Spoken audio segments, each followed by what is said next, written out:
How does boxing relate to our everyday life journeys? There are 3 things about boxing that I feel can apply to us when we are dealing with adversity.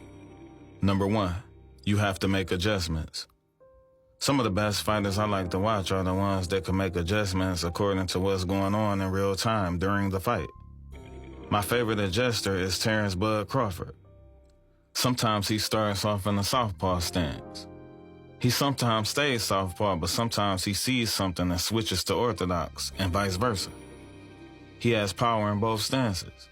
He has skill in both stances. Sometimes he's cautious, but there are times that he will turn the fight into an all-out brawl.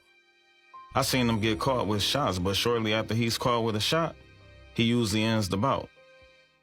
With the skill set he developed over the years, he is able to adjust to any style and anything that goes on in the ring. I personally believe that this is what makes him such a successful and phenomenal fighter. How does this relate to life?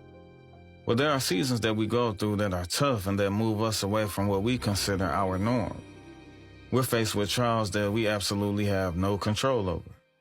Sometimes God allows us to go through trials and sufferings that cause for us to make adjustments in our lives and adjustments in our mindsets.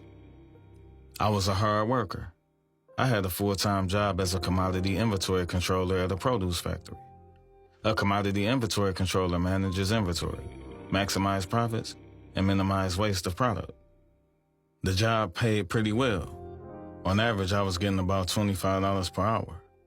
I was also getting paid an extra $150 for spending half of my off days there helping. I did Amazon Flex.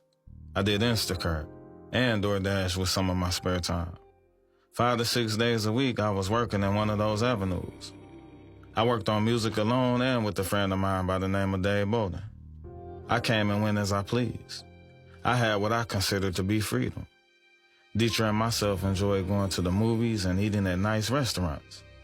We dressed what we considered to be fly in our own minds. We even used to make time to take vacations and explore. When this season hit us, all of these things came to a halt.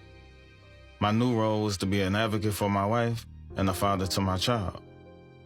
This was hard to adjust to, and it still is a challenge to this day. But adjustments have to be made during trials and sufferings that last a long period of time. When we go through long seasons of suffering, we have to be like the Apostle Paul and find contentment in every state that we are in. He then let us know in Philippians 4:13 that we could do all things through Christ who strengthens us. This was just letting us know through every season that we go through, the ups, the downs, the twists and turns, through Christ we can make the adjustments and get through. Nothing is going to stay the same. Our lives will constantly go through